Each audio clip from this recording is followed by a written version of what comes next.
नमस्कार दोस्तों, इमेजिन कीजिए एक 18 साल की लड़की को अग्नि की चिता पर जिंदा जलाने के लिए तैयारी चलने लग रही है। दोस्तों, उसे सबसे पहले नहलाया जाता है और उस पर 16 श्रृंगार किया जाता है ताकि उसे सती कराया जा सके। पूरे ढोल नगाड़े के साथ और आग में जिंदा जलाने के लिए शमशान घाट तक उसे लाया जा रहा है। दोस्तों, इसके परिवार, माता पिता, सास ससुर, यहाँ तक कि इकलौते भाई के द्वारा भी इस सती कांड में उसको समर्थन दिया जा रहा है। लोग जोर जोर से नारे लगा रहे हैं सती माता की जय, और आसपास के गांव के लोग इस तमाशे को देखने के लिए इकट्ठा हो चुके हैं। आप यहाँ पर ये कहेंगे कि 21वीं सदी में ये सब चीजें कहाँ पर होने लग रही है दोस्तों, तो आप लोग गलत है, क्योंकि राजस्थान के सीकर जिले के दरियाला गांव के अंदर आज से ठीक 32 साल पहले राजस्थान का एकमात्र अंतिम सती कांड हुआ था।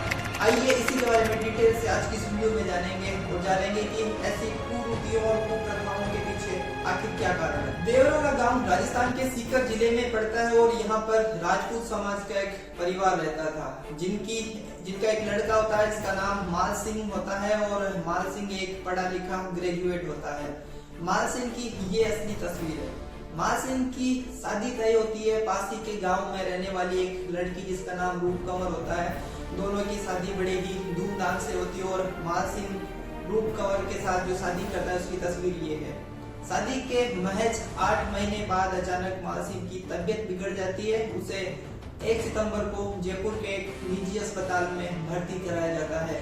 3 दिनों तक अस्पताल में इलाज चलता है, लेकिन माल सिंह अनफॉर्चुनेटली जिंदगी और मौत की लड़ाई हार जाता है और माल सिंह की यहाँ पर मौत हो जाती है।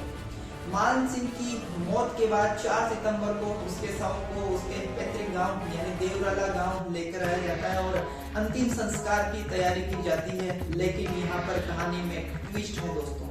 ट्विस्ट ये है कि शमशान की चिता पर माल सिंह को अकेले नहीं जलाया जाएगा, बल्कि उसकी पत्नी को भी उसके साथ सती होना होगा।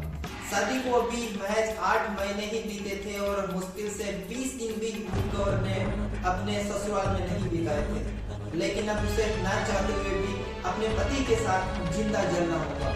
आप यहाँ पर सोचेंगे कि ऐसे में उसके परिवार वालों से कहकर वह इस समस्या से बच सकती थी, लेकिन दुर्भाग्य की बात यह है कि उसी के परिवार वालों का दबाव था कि वह अपने पति के साथ जिंदा जले, और ससुराल और पिहर पक्ष दोनों ही इसका समर्थन करने लग रहे थे दोस्तों। रूप कंवर को अपने पति के साथ जिंदा जलकर सती हो जाना चाहिए। वैसे तो रूप कंवर ने उसे उस समय 10वीं कक्षा पास कर रखी थी, पर वह अपने इस शिक्षा का उपयोग नहीं कर पाती और न चाहते हुए भी उसे अपने पति के साथ सती होने के लिए तैयार होना पड़ता है। यहाँ पर सीन यह है कि रूप कंवर की गोदी में मान सिंह का सर रखा हुआ है और एक महिला अपने पति के साथ जिंदा जलने के लिए तैयार है। परिवार के लोग संपूर्ण मंत्रोच्चार के साथ और रीति रिवाज के साथ चिता को अग्नि देते हैं और ढोल नगाड़े बजने लगते हैं दोस्तों। और देखते ही देखते आग की लपटें संपूर्ण चिता को अपने आहोश में ले लेती है और एक जिंदा लड़की उस चिता में जल करके अपने प्राण त्याग देती है। यहाँ पर मुझे एक फेमस शेर याद आता है कि बेशक किसी को दिखाई न दे पर शामिल जरूर होता है, हर खुदकुशी के पीछे कोई न कोई कातिल जरूर होता है। अगर आप यहाँ पर ये सोचने लग रहे हैं कि पुलिस प्रशासन, न्याय व्यवस्था इन सबको पता नहीं होगा वरना इतना बड़ा कुछ कांड हो नहीं सकता था, तो यहाँ पर आप गलत है दोस्तों। क्योंकि सती होने के 12 दिन बाद जब शमशान में एक रस्म अदा की जाती है जिसे चुनरी महोत्सव के नाम से जाना जाता है। इस चुनरी महोत्सव में शमशान में लाल रंग की चुनरी को ओढ़ी जाती है और सती माता का मंदिर बनाया जाता है गांव के बाहर, ताकि गांव के बाकी लोगों को ये संदेश दिया जा सके कि सती होना एक अच्छी परंपरा, एक अच्छी बात है जो महिलाओं को पतिव्रता होने का सर्टिफिकेट देती है।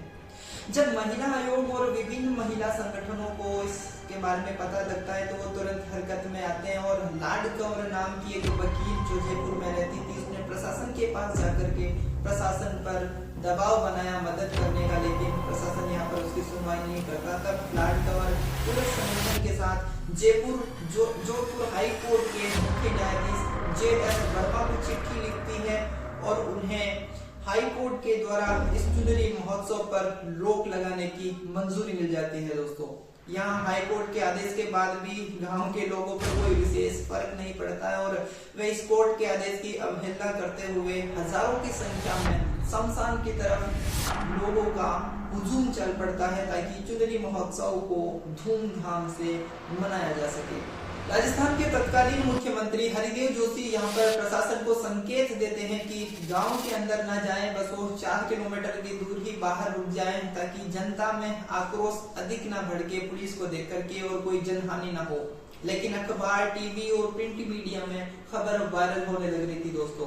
इस महोत्सव पर रोक लगा दी जाती है और चुनरी महोत्सव जैसा कोई भी सती प्रथा का महिमा मंडन करने वाले परंपरा को बढ़ावा नहीं दिया जाता है। हाई कोर्ट का यहाँ पर बहुत बहुत धन्यवाद। यहाँ पर सबसे बड़ी मूर्खता यह है कि सती होने वाली रूप कंवर के बड़े भाई जिनका नाम गोपाल सिंह है, वो आज भी अपनी बहन के सती होने पर गर्व करते हैं और सती होते समय जो अपने पति के साथ चिता पर रूप कंवर ने फोटो खिंचवाई थी, उस फोटो को अपने कमरे में और ऑफिस में लगा के रखते हैं और रोज अगरबत्ती करते हैं और उनका मानना है कि इससे उनके कुल की मर्यादा में बढ़ोतरी हुई और आकाश में बैठे हुए उनके पितृ देवता उन्हें आशीर्वाद देते हैं।